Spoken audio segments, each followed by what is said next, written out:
Hi, everyone. Welcome. My name is Amy Smith, and I'm the Senior Director of Certifications and Advocacy at the ANA and the BCNS.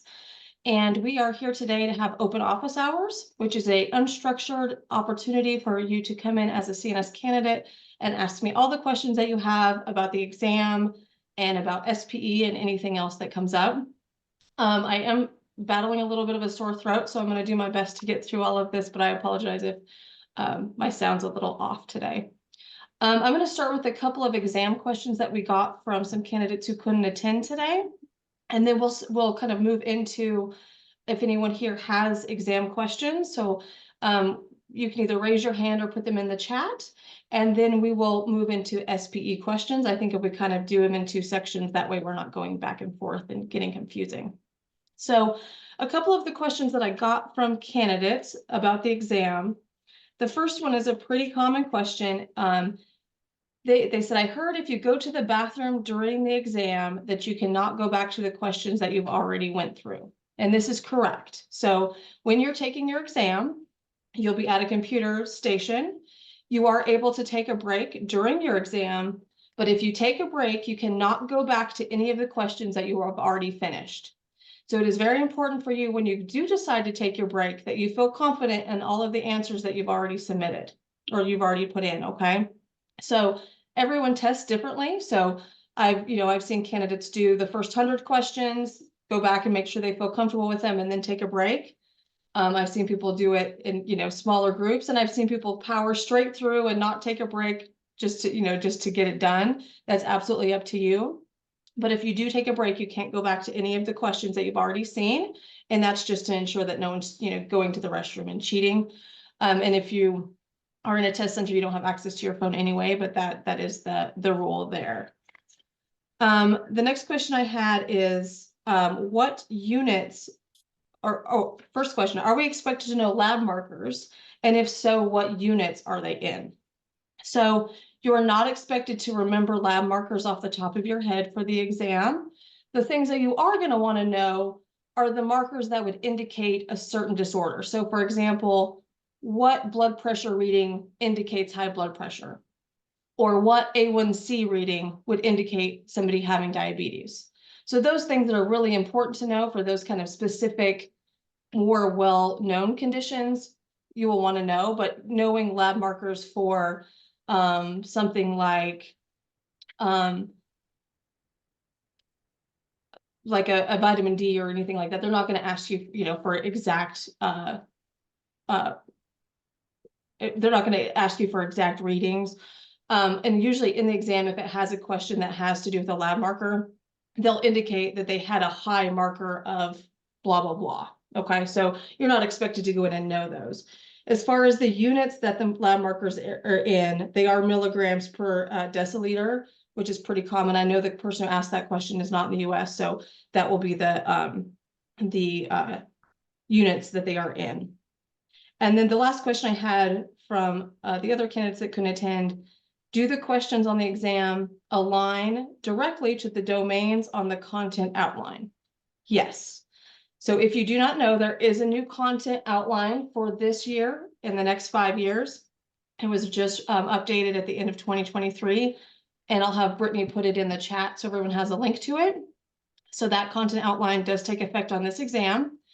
The main difference is that we went from 6 categories or 6 domains to 8. And the main difference being that we pulled out nutritional biochemistry and nutritional MNT or medical nutrition therapy as their own categories. So before those were lumped into other categories. Now they're their own categories. So each category on the content outline, there's a domain and then there's subdomains.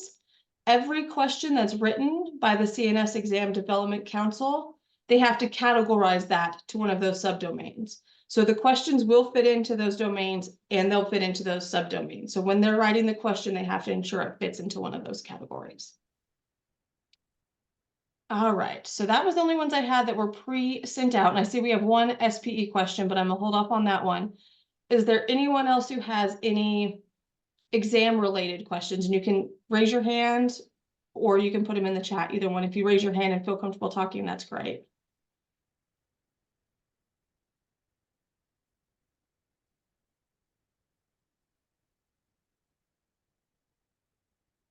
Go ahead, Julia. Hi, I think you already alluded to this, but is the exam uh like written or on a computer? It's on a computer.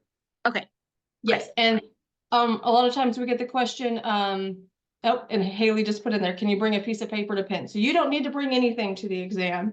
They're gonna have everything for you. You do need to bring your ID and you need to bring that candidate letter that you're gonna get when you register for the exam.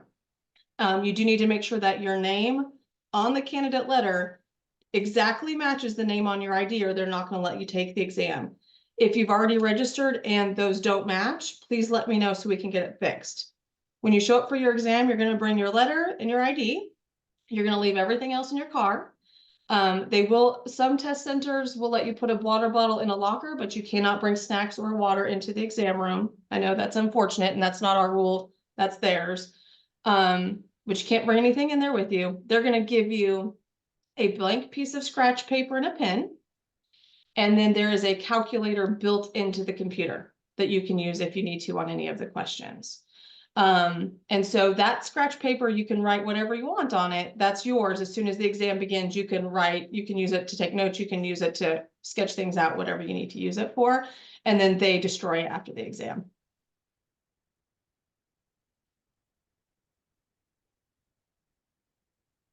Other questions? Like I said, feel free to unmute yourself and just ask away. How long is the exam? Great question, Haley. So you have 4 hours to answer the 200 questions. And if you decide to take a break, that's built into the 4 hours. So your clock keeps running, but like I said, you're more than welcome to take a break if you need to. And so if you're applying for this this exam coming up, if you've already been approved, then you got a link to register for the exam. If you haven't been approved and you're still in the process of submitting things, as soon as I send your approval, you'll get the link to sign up for the exam and the exam center that will be closest to you. If for some reason you get the registration and there's not an exam center close to you, please let me know because we can work with Prometric to see if we can find something in your location. Jane's asking how long of a break can you take? That's up to you, but your clock is still running. So you could take a 20-minute break if you want to, but your 4-hour clock is still ticking away there. So you probably don't want to spend too much time, but it is nice to take a breather if you need to. And depending on how you take tests, that could be very important.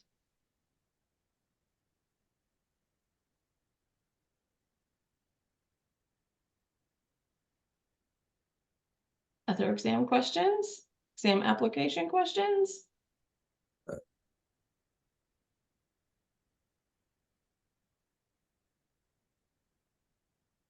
Haley's asking, I heard the test is biochemistry heavy. My cohort only took 2 biochem classes. Should we study more on this? So biochemistry is its own category on the exam, and 12% of the exam is biochemistry. So I would definitely look at the content outline and make sure you feel comfortable with the topics that are outlined there. And like I said, biochemistry is definitely a heavy piece of it now. And the exam is very clinical. So, you know, if we do see people do that, they tend to do better on the exam after they've done some of their hours, because it is definitely heavy, like on clinical scenarios. Like your client comes in with these lab markers and these symptoms. And you're gonna have to put together that those lab markers and those symptoms indicate what? A deficiency in something, for example, and then what would you do? So you're gonna have to put the pieces together, and then what would the recommendation be? Not every question is like that, but that's a lot of the basis of the clinical questions. And Haley's asking, how long do most people who pass study beforehand? I think this is very personal, very, you know, everyone has their own way that they study. Most people that I talk to, and for my own experience, really kind of spend the last 3 months really deep in studying. If you like study groups, I think it's great to, you know, find a study partner. I know when I was preparing for the exam, I had a partner, and, you know, 3 weeks out or 3 months out, we would meet once a week. And as we got closer, we met more frequently.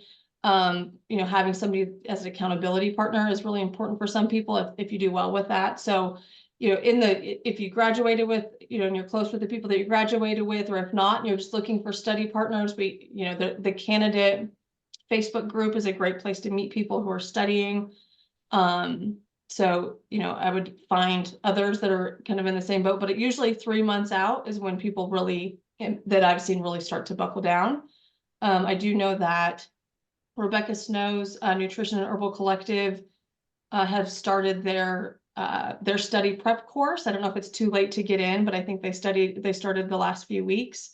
And so, you know, that's about that kind of 3 month period. What is the answer format for the question? So it's multiple choice. Every question has four possible answers.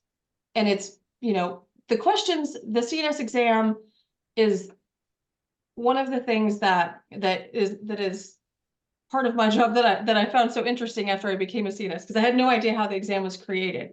But we have a great group of CNSs who create the questions, and then the questions are reviewed by the other CNSs in the group. And then the questions go through a phase where CNSs take the exam to see, you know, make sure they're fair and accurate. So it's a multi-level step process before the exam even reaches the candidate. And so, you know, the questions are meant to not be confusing. We try to avoid those questions that are like negatives, like everything except this, because that can be really confusing. We're not trying to throw you off for no reason. So we try to keep them very straightforward with four possible answers, but they're all going to be multiple choice, all 200 questions.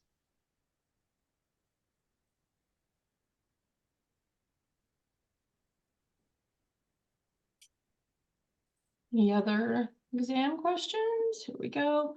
Can you walk us through going back through the questions? We can change answers. So as long as you haven't left your computer, you can go back through the questions, you can change the answers.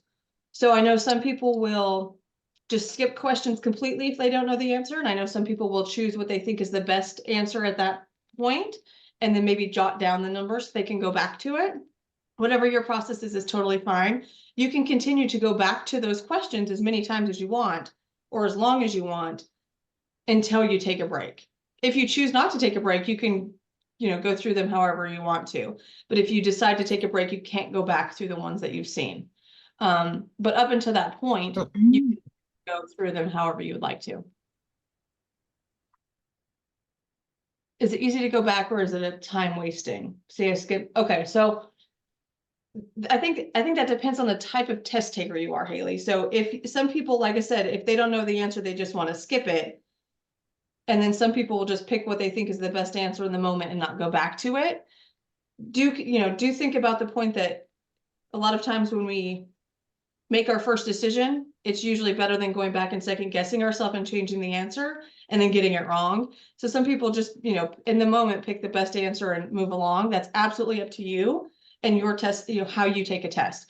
I would suggest taking some practice exams. I know Study for XYZ, which there is a fee for. They do have, you know, questions and practice exams. I do know that there are other programs. Brittany, will you throw the website in the chat? That's our exam prep link. There's some options on there. I would definitely suggest taking some practice exams, especially a 200 question practice exam, so that you can feel what it's like to sit there and answer 200 questions. And that's when you're going to figure out what the best test taking for you is, you know, whether it's to skip them and go back, or just choose in the moment what you think the best answer is. And I've seen people do both ways. Haley, I see you have your hand raised. Go ahead. Thanks. Just to maybe clarify my question a little bit. So I'm just the type to usually skip it and like move forward and then come back to the ones that I didn't do. But I was wondering if like it's easy to say I'm on question 200, like can I just click on question 2 and like go back to it, or I have to like scroll all the way back through the questions? I just don't want to do that and then panic. So when I took it, I don't think it's changed, but when I took it, you could see it had 1 through 200 listed on the side, and they were like turned orange when you answered them, and they stayed clear or white when you didn't answer them. So you could easily see that you didn't answer the question. Okay, That's awesome. Is that what you're looking for? Yes, that's exactly what I would want. Yeah. Mm-hmm. Kind of on that same note, just like imagining what we'd see on the screen. So it's not like you're just like scrolling infinitely. It's like you're only seeing one question appear at a Correct. time, and then the next one appears, but then you can just go back if you click on that specific question. Okay. Exactly. So it's probably a good idea then to use that scrap paper maybe to make note of a question, like versus, oh, where was that? Because you're not scrolling, you just have to click, right? Exactly. Okay. Thank you. So I'm gonna go back to some of the questions in the chat. Haley, did you have another question? Your hand's still up. I just want to make sure. Okay, great. So Meg asked, what is the score to pass? So the score to pass is different every single time. So let me tell you why that is. So you don't get your exam score for about 4 to 6 weeks, which it seems like forever after you've taken the exam.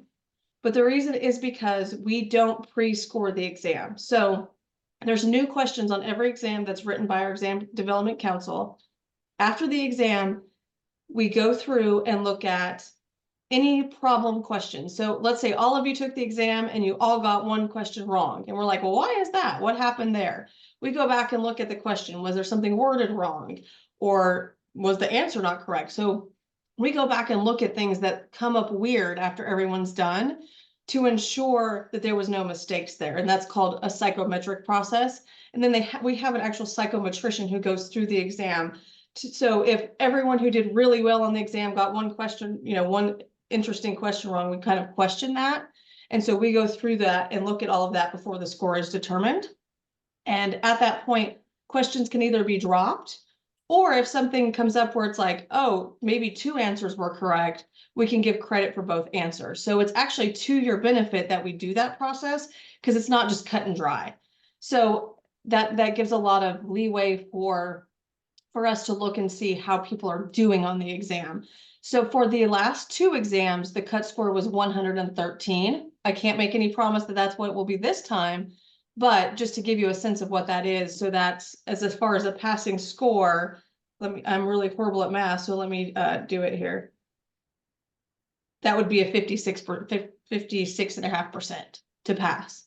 So that seems low, right? But also take into account that we're doing this process. So usually it's about that. So usually about a 60% is the cutoff score, but it changes every exam. I always tell people, if you're doing your practice exams and you're getting a 65 or a 70, then you're probably right kind of on that edge.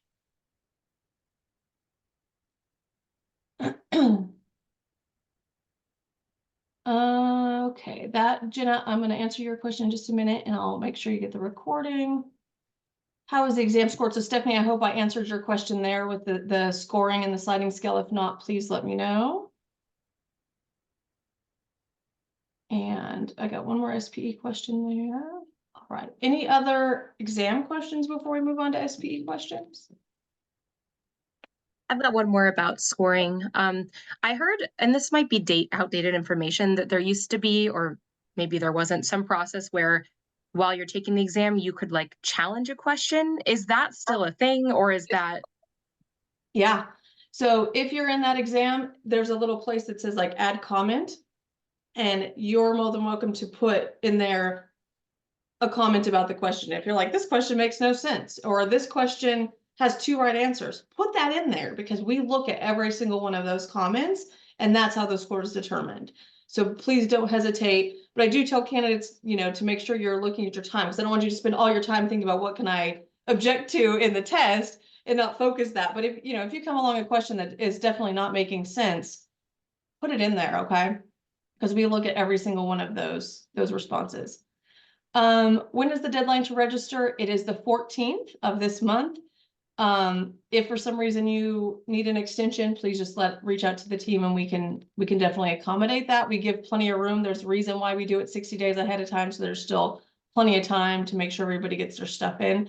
So that is the deadline, but like I said, it is negotiable. Haley's asking if you could, if you don't drive and you can't leave your phone in the car, that's fine. They usually have lockers that you can put your phone in. They usually have somewhere for you to store your stuff so you don't take it into the exam room. And where should we, so the comments that Julia asked about, when you're in the exam, when the question is up, there'll be a little thing that says add comment or add, I believe it says add comment. That's where you'll click and a little text box will open up and you can type in your comment there.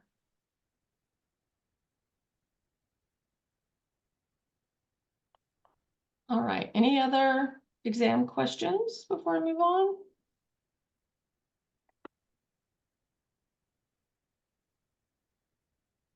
Okay, great. If some come up, that's fine. We can totally come back to it, but we'll move on to SPE and I'm going to go up to the top of the questions here. Okay. SPE tracker question. If we are presenting a case to our group with our supervisor, would we note these hours in A, B, or C column for direct hours? Would these hours only be considered in the supervisor column? Okay, so first I would ask your supervisor what they prefer. There's really no wrong answer here. But you can't double dip, so it can't be both. You can't count it in A, B, or C. Excuse me. You can't count it in A, B, C, and also the supervisor column. So it needs to be one or the other. And so usually I would ask your supervisor, which do you prefer? If they don't have a preference, then it's really up to you. I would, if you're spending time with your supervisor, I would put it in the supervisor column. So if you're doing grand rounds or group presentations, or you're doing a one-on-one with your supervisor and your supervisor's there, I would count it in the supervisor column, which still counts towards direct hours. Now, if you're doing grand rounds and you're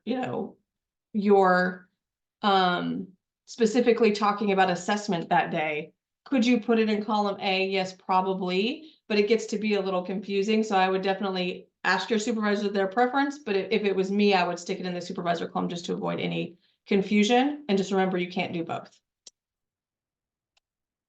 Right. Go ahead.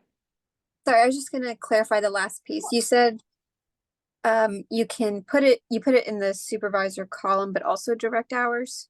No, it automatically is direct hours. So Oh, if it's in the supervisor column, it's already counted as direct. Okay. So you don't even have to worry about that. Anytime that you're spending with your supervisor is already considered direct. Okay. Yeah. Thank you. You're welcome. Okay, for SPE, I am curious if there are outcomes or averages for how long it takes most candidates to get through the 1,000 hours. That's a great question. And I actually would have said no until a couple of weeks ago. I met with a supervisor of one of the fairly large groups that we have, and they actually did run some metrics on how many clients and how long it takes for the average candidate to get their hours. And they found that 9 to 12 months is the average, and that a candidate has to have about 20 clients to get 1,000 hours. So is that across the board going to be the case? Of course not, but that is what we see as the average. I believe most programs start at 9 months for that purpose. They think it takes about 9 to 12 months to do it. I did mine. It took me about 12 months. I think everyone has, that's the great part of it, is that there's a lot of flexibility, but I think everyone has different scenarios. So some people are able to work full time and get their 40 hours as part of their job, or get 40 hours a week as part of their job, where others are doing it on the weekends. And so I think that really depends, but on average, we're thinking, it's about 9 to 12 months, 20 clients.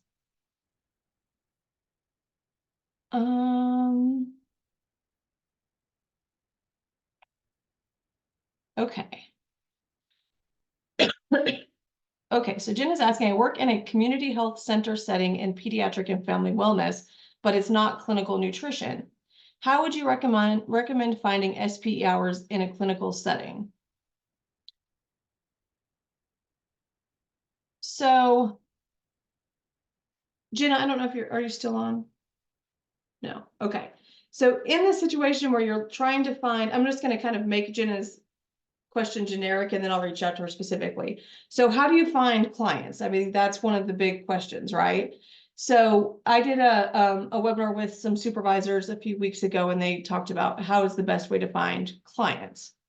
So we suggest, and really the suggestion overall is to start with friends and family, not as your clients, because we know that family makes horrible clients, right? They're never going to listen to what you ask them to do. They're going so that's not what we're suggesting. We're suggesting using your friends and family to outreach to people to try and get clients. So letting your friends and family know, I'm taking clients. Do you have anyone that you know that's looking for nutrition services. A lot of the SPE programs do offer they have their own clients that you see, which I think is great in the beginning when you're starting to build your practice. There's kind of the question of, should I give services away for free? I think that's absolutely up to you. I think, you already have a master's degree and you're already valuable. So making sure you're charging for your value is important. But if you're trying to get hours and the way that you find that you can do that is to give services away for free, then that's your choice. I think, finding a clinical setting in the community is kind of a good place to start. So if you have a senior citizen center, or you have, maybe a women's clinic or something like that, that will let you volunteer or let you come in and do webinars and try and get clients that way, that's a good way to do it. It's really trying to, kind of get your name out there, and referrals are great. So if you can find a practitioner in your area that's maybe a chiropractor or an ND, and build a relationship with them so you can get referrals, that's another great way to get started. So hopefully that sort of answers Jenna's question, and I'll follow up with her specifically.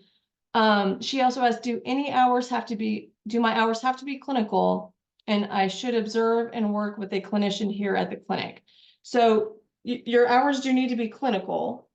I think the definition of clinical is probably pretty vague. So if you're working in a clinic, that's probably considered clinical.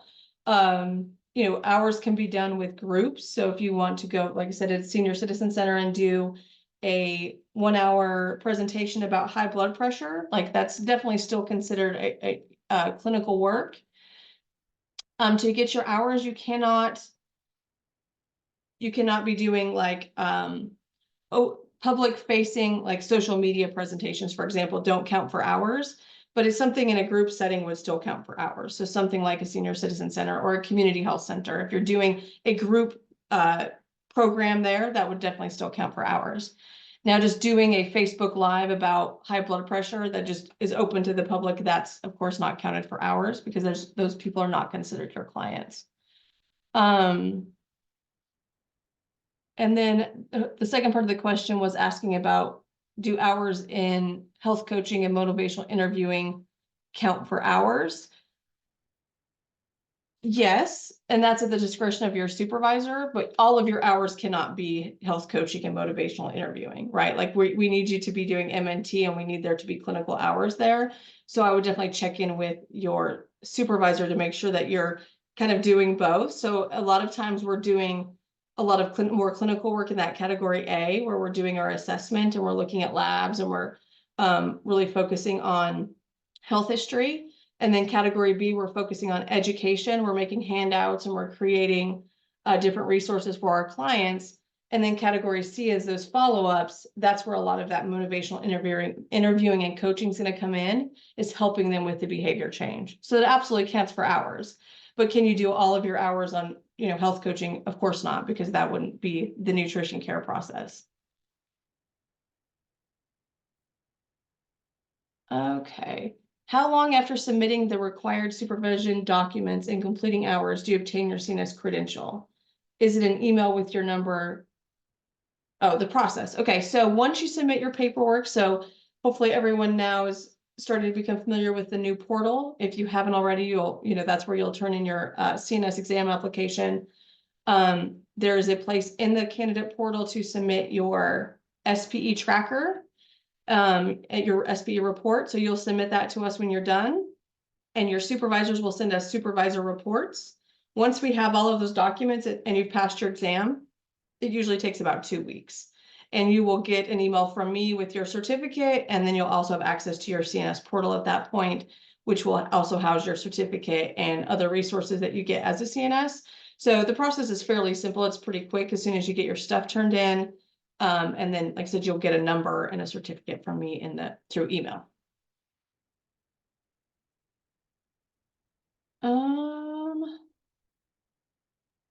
A couple of candidates have SP from a variety of sources: MUIH, coursework in clinic, clinicians incubator, and Angela Taylor. Once they've reached 1,000 hours, how will they compile and submit? Okay, so if they have been tracking hours in the last 18 months, they will use the one tracker for all their hours. So after they leave MUIH, or if you're at Sonoran or you're at UB, you're going to use that tracker to put your hours. You're going to take that same tracker with you to your new supervisor. And you're going to put all your hours on that one tracker. Okay, so it's built for you to put in different lines for different supervisors. You're going to continue to use that one tracker for all of your hours. And then there's a tab for your self-evaluation. You can do the self-evaluation throughout the process, or you can wait till the end. It's totally up to you. But we're looking for you to, to summarize at the end how you feel you've done on all of the competencies. You're going to submit that entire thing, and then each supervisor will submit a supervisor report to us. So if you went to MUIH, for example, Jennifer Sweats is going to turn in a supervisor report for you. If you went to UB, Linda Fleming is going to turn a supervisor report for you. And then whoever you get the rest of your hours with will turn in a supervisor report. If they, and Angela, I'm trying to answer your question specifically, if they were around before the new tracker was created, they could possibly have a checkmark tracker from MUIH that we will still absolutely accept. But I think at this point, we've kind of moved on from that. But if there's still some people lingering that have the checkmark tracker, they will have to turn two things in, because we have to have the MUIH tracker and the other hours tracker. Got it? Okay, cool. For the time we spend editing SOAP notes and filling out the PN case data forms, could that be category A, B, or C? So if you're creating a SOAP note from your initial consultation, it would be category A. So I'm meeting with this client for the first time. A is for assessment. So we're thinking like, this is the first session that you're meeting with somebody. So any pre-work that I'm doing. So I'm assuming that they've probably sent you some paperwork and you've looked at that. Maybe they've put their medications on there and you've already kind of looked to see what their interactions are. Maybe they've sent you some lab work. You're already looking at that. Those are all things you're doing prior to the appointment. They count for category A. The time you're in the session with that person, it could be 60 minutes, it could be 90 minutes, still counts in category A. Completing the SOAP note or the ADIME for that session, still category A, okay? When they come back to you for a follow-up and you're doing the SOAP note or the ADIME for the follow-up, that'll be category C. Rebecca, let me know if that answers. Yes, I have a kind of a follow-up question in that. So if you're doing if you offer a 15-minute discovery call or something like that for potential clients, and you're doing some prep for that, or use some of that information, would that also count towards category A? Could that count towards your hours? Yeah. Oh, yeah. Category A. So you're assessing, right? You're assessing, are they a good client for me? Am I a good practitioner for them? These are the problems that they have. Absolutely. Category A. Okay, great. Thank you. And then I think sometimes we have this other question of like, well, what if they send me more lab work? Then what category does it go in? So it could go in A or C. And I really tell you to, use whichever category you need hours in. So if I've been working with a client for a couple of months and now they've got some new lab work and they send it to me, and I've already got all my category A hours done, I've got my 200 minimum, then count it in category C. It's totally fine, right? Like it could be either category, and that's totally okay. But usually C is the category that people have the hardest time getting hours in. And so if they're sending you follow-up lab work and you still need some category C hours, and of course you're assessing the lab work, but it's a follow-up, count it in category C. That's absolutely okay. Excuse me, I'm so sorry. Is the SB report and supervisor report the only other documents needed besides passing the exam to finalize the CNS? Yes, Jane, absolutely. As long as you have all 1,000 hours on that tracker and your supervisor submitted their papers and you've already passed the exam, that's all we need. Does MUH turn in the tracker automatically? They do not, Lori, but if you'll shoot me an email, I'll look and see if we have yours. There was a point when MUH was just sending them over. And so there's a really good chance that I already have yours. So if you'll shoot me an email to remind me, I can look tomorrow and see for sure. Can you clarify category B activity if you follow up after IC is category C? Yeah, so just to kind of revamp the A, B, and C thing. Category A is assessment. Think your intake sessions. This is your initial consultations. Category B is going to be education, making your protocol, anytime that you're making handouts or those type of resources, and group education. So if you're doing a group program at the Senior Citizen Center, that's category, excuse me, category B. And then category C is your follow-ups, your monitoring. So that could be, you know, if you use Practice Better and you allow your clients to send you messages, or you have them enter their food in there and you're looking at that once a week. That's category C, right? Even if you're not meeting with them, you're still looking at what they've submitted and you're monitoring them and you're evaluating them. That's still category C. So those things count for hours. I always tell everyone, make sure you're counting hours every day, because if not, I guarantee you're missing things, right? If you're not accounting for everything you're doing every day, you're definitely missing something somewhere. And so make sure you've got that tracker open and you're thinking about, okay, I spent 15 minutes looking at this person's food record, and I spent this much time answering their email about their new medication. Those things count. So make sure you're keeping that tracker open and accounting for those things, okay? What about research we do to help assess the client? Yes. Okay. So research is always kind of a big question mark. Research counts for hours as long as it is for a client that you have. So if I have a client who's coming to me with a condition I've never heard of, and I'm researching it before I meet with them, absolutely counts for hours. If I'm researching their medication, I'm researching whatever SNP they told me they have, whatever I'm doing to prep for that client, absolutely counts for hours. The only research that doesn't count is research for the sake of researching. So if I want to say, oh, I would love to make a program about sleep, and I'm going to research sleep and it's going to be great, and I'm going to write this program, is it going to be great? Sure, of course it is, but that doesn't count for hours because it's not connected to a client. It needs to be client work. So those things are great to study for the exam. So, if you're like, oh, I think if I made a handout about all the B vitamins, would it be useful? Absolutely. It's going to help you study for the exam. But if it's not for a client case, it's not going to count for hours. So research for the sake of researching does not count. And then would that be category B for education? Yes, Jane. So if you're doing so it depends on where the research is happening. If the research is for that primary session, it's going to be category A. If the research is to make a handout that I'm going to give to them in their follow-up, that's going to be category B. If the research is part of me making their protocol and their meal plan and all of that, it's going to be category B.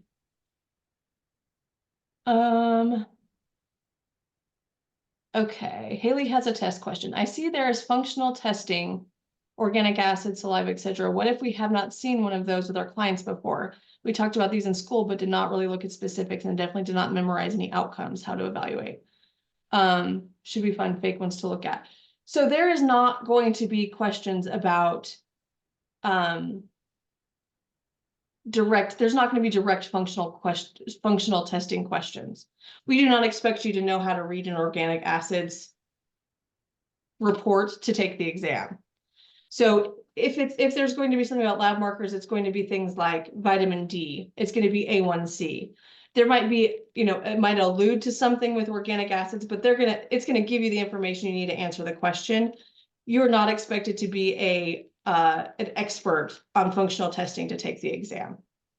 So I don't want you to, if you have exposure to that and in school, you talked about it, fantastic. That's what you need. Make sure you know what the test does, but there's nothing that you're going to have memorized from reading an organic acids panel that you would need to know for the exam, or reading, any kind of a stool, test or something like that. That's not at all what you're required to know. You're not expected to be an expert in that. Does SCNM or Sonoran send SPE hours automatically? No, they do send the supervisor report sometimes automatically, but you need to send your hours. So again, if you have been done at the school for a while, you can reach out and see if we have it. Brittany, will you throw my my email, or put your the certifications email in there so that Lori can email and Haley can email and ask us if we have their stuff. Julie asked about recommended apps to track your activity. There's a couple of them. I know Toggle is a good one that's free. Rebecca mentioned Harvest Time Tracker. There's one and they changed the name. It used to be called Time Bros. I think it's now called something else. It costs a little bit of money, but it tracks everything you do. But Toggle Tracker is great, but you kind of have to keep up with making sure it knows what you did. Time Bros it tracks it automatically and it links to your calendar. So that works really well.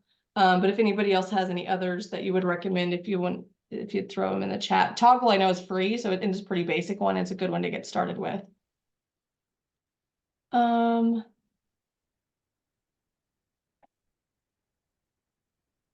Haley, I see what you mean. So it's saying that domain is the evaluation of functional testing and organic acids.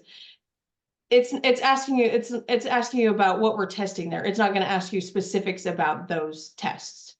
So we're not expecting you to know any lab markers going in. Like you're not going to have to have lab markers memorized. Besides the ones I mentioned that are important to know, like what an A1C would be or a high blood pressure. But just knowing what everyone's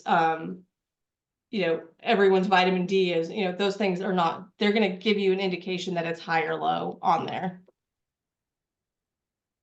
Regarding the PNK data form, can I use my own version of this form built into the EHR system, or does it have to be the BCNS one? It does not have to be the BCNS one. And really that's between you and your supervisor. So most of us use Practice Better. Most of us use a SOAP note that's built into Practice Better. That's absolutely okay. I would suggest if you are using your own that you look at our form and just kind of make sure they align. But it's really between you and your supervisor what form you use, because they're the ones who are looking at it. They're the ones who are indicating that you did it correctly. And they're taking responsibility for that. So you do not have to use our form, but our form's a great basis to build one. There was at one point we had one built out in Practice Better, and I do have a code for that. So if you use Practice Better and you're interested in the code to put our form in there, let me know and just email and we can get you that code so you can build it into Practice Better. Are we expected to know RDA, TUL, exact values of micronutrients for all various populations? No, absolutely not. The things you do need to know is what indicates a deficiency of a certain micronutrient. So what are the signs of a deficiency of vitamin D? What would you recommend for someone who has a vitamin D deficiency? What foods would you recommend? So you're not at all expected to go in knowing your RDAs and your TULs, but you do need to know what happens when someone has a deficiency and what would you recommend with that deficiency. Micronutrients are a big category on the exam, so make sure you spend time with your micronutrients. What is typically recommended for getting hours? Internships that are more pricey or just finding a practitioner as a supervisor? Great question. I think that's really up to you. So I think there's benefit to both of them. So I know, there are some wonderful programs out there that have all the bells and whistles. They offer you, not only do you get hours, you can learn how to build your practice, and they have exam study groups, and they have everything you could imagine, and they are pricey. There are some supervisors who charge $25 an hour and they'll look at your cases. So I think that depends on, obviously, finances, a big thing, right? And I think it depends on your time, how much time you have to spend on things. If if you're at a place where you're earning hours on the weekends, then maybe it doesn't make sense to go with one of those big programs. There's a lot of options out there. There's a lot of flexibility. So I think really just kind of doing some reflection on what is your path and what you feel like is the best route for you is the best choice. So it really depends. If you are looking for a supervisor and are in the beginning stages, we do have lists of supervisors.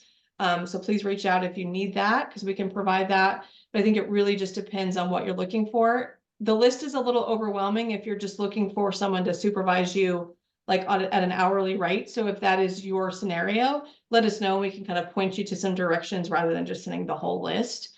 But the list does have links to websites and stuff for those larger programs.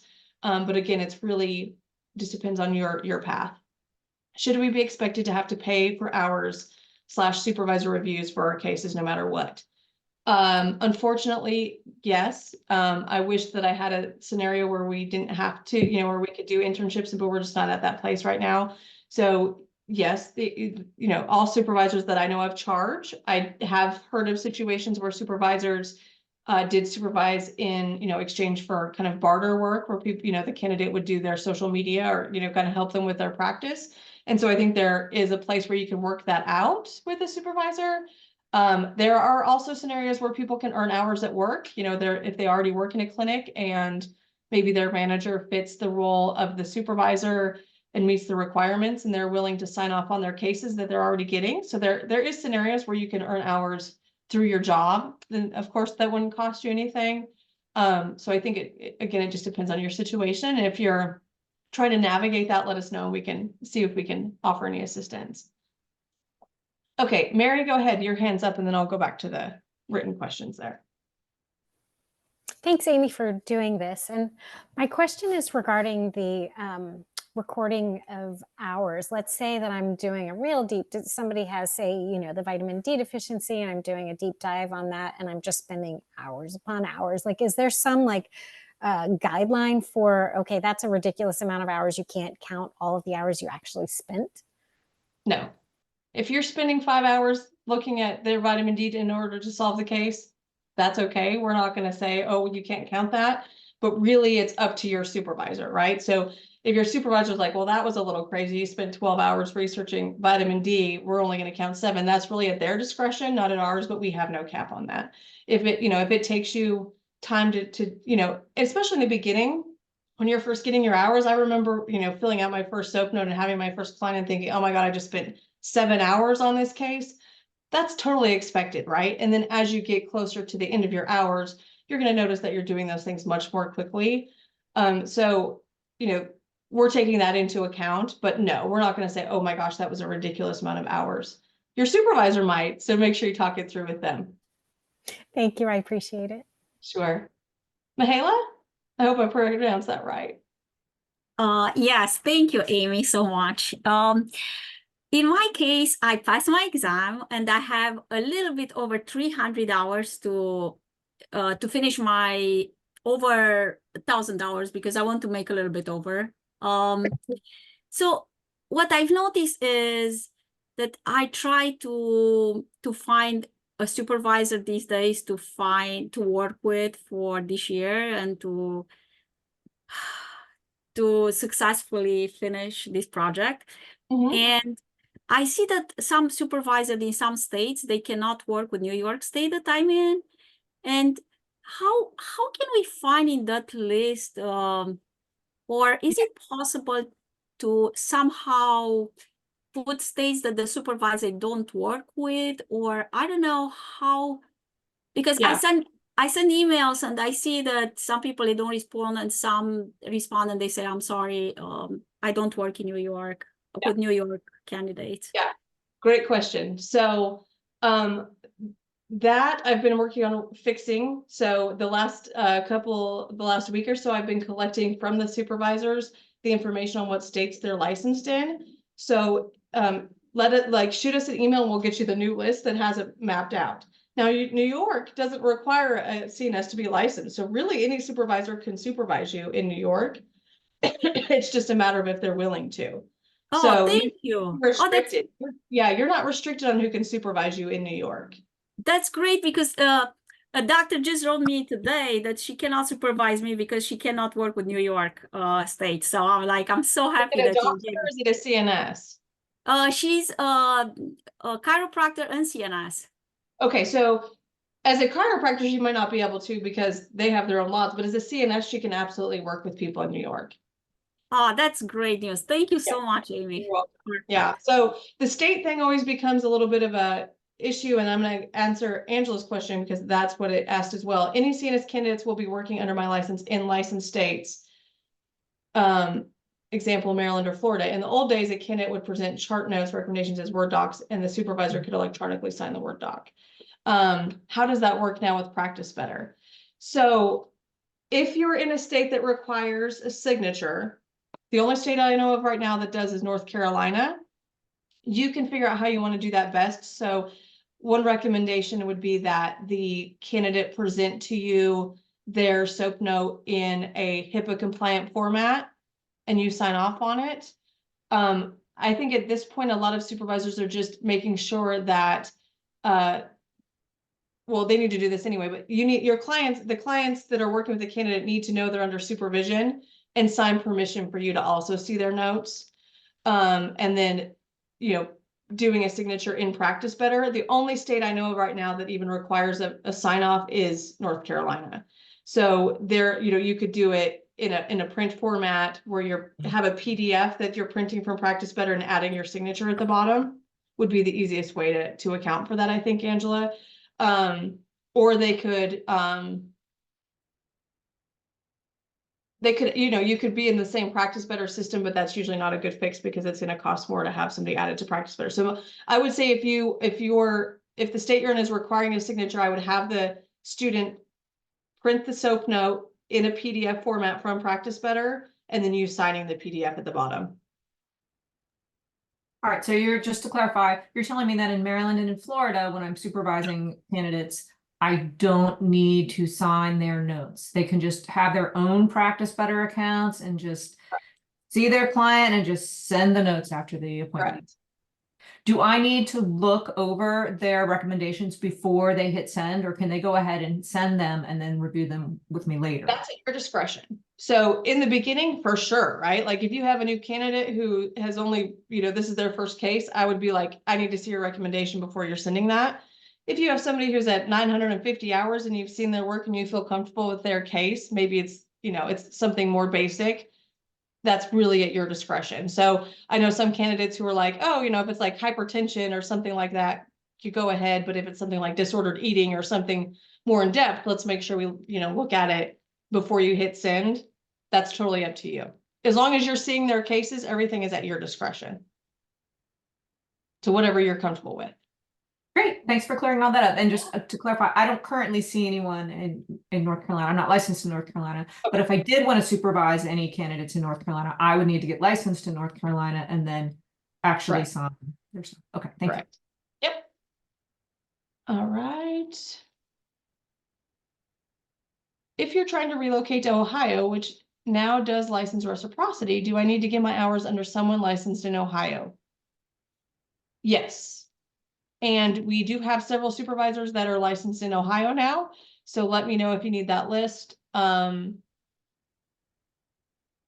Yeah, so we have, I think 3 or 4 supervisors now licensed in Ohio.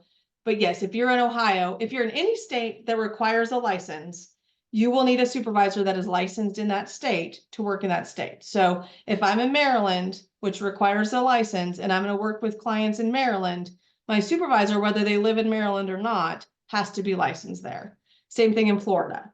Same thing in Illinois. So if the state that you're in requires a license, you need to make sure that supervisor is licensed there. Is that for all the hours, or just like if we're seeing somebody that lives in Ohio? Does that make sense?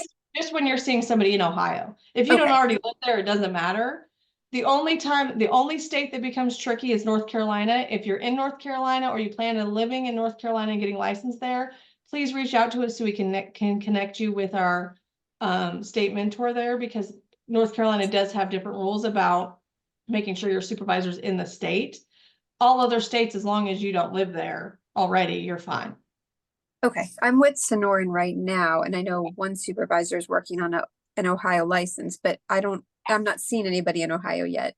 Okay. But if I were to move there, somebody in Ohio, and I believe that your supervisor just got her Ohio license. So just make sure that if you're seeing anybody in Ohio, that's the one supervising you.